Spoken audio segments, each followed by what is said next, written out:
This is a Boba Fett mech, this is a Stormtrooper one, and this is Darth Vader. That was a weird intro, but hello everyone, it is iRepublic Studs, and today I am going to be checking out all three of the new LEGO Star Wars mech sets. Now I'm not going to make you sit through a bunch of random reviews to watch and see what they all look like. I'm going to do it all in one video because I care about your time, and also making 3 videos and this seems like boring because you're going to hear pretty much the same thing about each of them. We're going to divide this into 3 main portions. We're going to divide it into the actual figures, the build, and then my thoughts on them all. With that said, hit that subscribe button if you like me saving you time instead of, watching like 9 individual reviews. I'll give you all the correct opinions, but there's obviously a winner here with regards to the best one. And with that said, let's get into this review. The box art is all samey, very regular looking. You have the piece counts and everything there.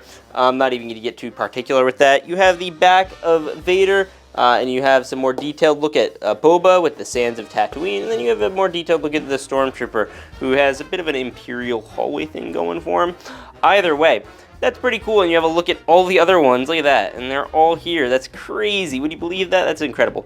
Okay, now let's take a look at the instructions. So we obviously have 3 of these, and I will show you I guess each of them, I won't show you each of them, I'm not going to make you see that. But we have the Stormtrooper walk in, this one with all the other ones like Boba or Vader. And then in terms of advertisements, on the back you have a look at Yavin, as well as some of the new August sets and the other mechs. That's the instructions.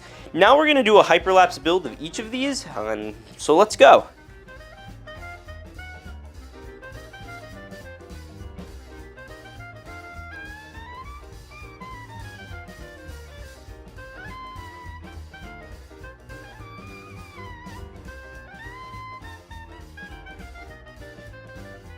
Alright, so here are the minifigures, and we're going to rank these from best to worst. Best worst. Okay, dude, we're done. So first up we have the Stormtrooper minifigure, and we'll take an individual look at that. It looks like crap. It looks like garbage. Utter garbage. I hate it. It sucks. Just so you could understand how we got here, we started with this minifigure right here. A beautiful, perfect Stormtrooper. It came out in 2014. Nothing's wrong with it. Never change it. They changed it. They do this dual molded helmet thing where it looks stupid. At least they kept the right torso print and everything. It's passable. I'm not a huge fan of the big helmets because you can't move the heads at all. But you know what? Fine. This is garbage. I hate it. It sucks. The only thing I will say that's going for is the torso and legs at least are somewhat more consistent with the new Clone Troopers. I mean, a little bit. Only because they have white torso, mid-torso things. But literally, other than that, there's no redeeming quality about this. It comes with a face. It's not even, I'm not even going to go there. Alright, next up, another figure that is kind of just generic, but actually good. It's Darth Vader. He comes with his full arm printing, very nice. Comes with back printing, very nice. And he comes with a nice face. Look at that. A good minifigure, which they didn't feel the need to overcorrect. And this is our last minifigure in the form of legendary bounty hunter Boba Fett.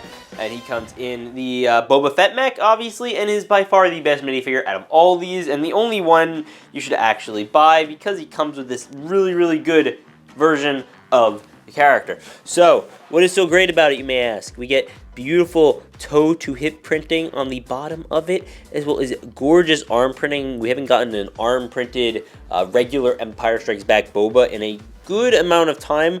He also comes with a beautiful torso print and a beautiful face print, which comes with the clone face, which I don't think we've ever gotten like a full-on like new clone style face that isn't Boba Fett themed. It also comes with some scar printing on the back of him, and then we also of course have this printing right back here for it, where you can attach his jetpack. So very cool minifigure, very good. One thing it is missing, it does not have a cape, which there is zero excuse for because, of course, Darth Vader came with a cape. So there's no good reason for him not to have a cape other than some would argue like stress on the parts because of like the jetpack, but I think that's kind of dumb. And he should have come with a cape. There's no excuse. Lego, you played yourself. That's really stupid. You almost had the perfect minifigure here. Let's get into the build. Now here is Boba Fett and his mech. He comes with his exclusive print and this piece. You could just kind of arm him up and he just kind of slides on in there. The jetpack fits in nicely. And then he comes with a little blaster that can fire a stud like that. And then you also do get a jetpack on the back, which actually looks nice and can fire a missile, which is pretty darn cool. It comes with some adjustable legs and stuff. It's an action figure style build, so it's a little wonky, but it is probably the best of all of these by a long shot. And I think the fact that the figure is the best in this one really helps the case for this particular set. Now, here is the most mid one. It is Darth Vader. He comes with a specially printed tile over in the center and a lightsaber. He also comes with a little clip where you can clip on his lightsabers to the back of him. He comes with legs. I like the way they do the kneecaps, where it's like recessed behind the covers. If that makes sense. See that? Beautiful. And yeah, it's a mech. Like, it has fingers and stuff, but there's not a ton to talk about. Same thing with the Stormtrooper. I don't even know if it's worth doing like an individual look. He comes with the blaster and it's nice and everything. The head can't even adjust, which makes it frustrating, especially for this one. And it doesn't even come with back, like, brick built stuff, so that makes it worse in my opinion. So yeah, I mean, they're both just kind of mess sets. Now that we're in my thought section, my most frustrating part is obviously the price. The price sucks. It's $17. They should at max be $15. I think that's a stretch. These are really $10 sets. I think they're like a little above Micro Fighter, so maybe it's like $12, just because some of the parts are bigger, like the legs and the little torso piece or whatever. But really, they're not great sets. I don't think they're good sets. They don't look like anything from Star Wars. They all come with one unique figure, and I hope that they are not the phasing out of the Micro Fighters, which they very well could be. I don't know how long Micro Fighters are for this world.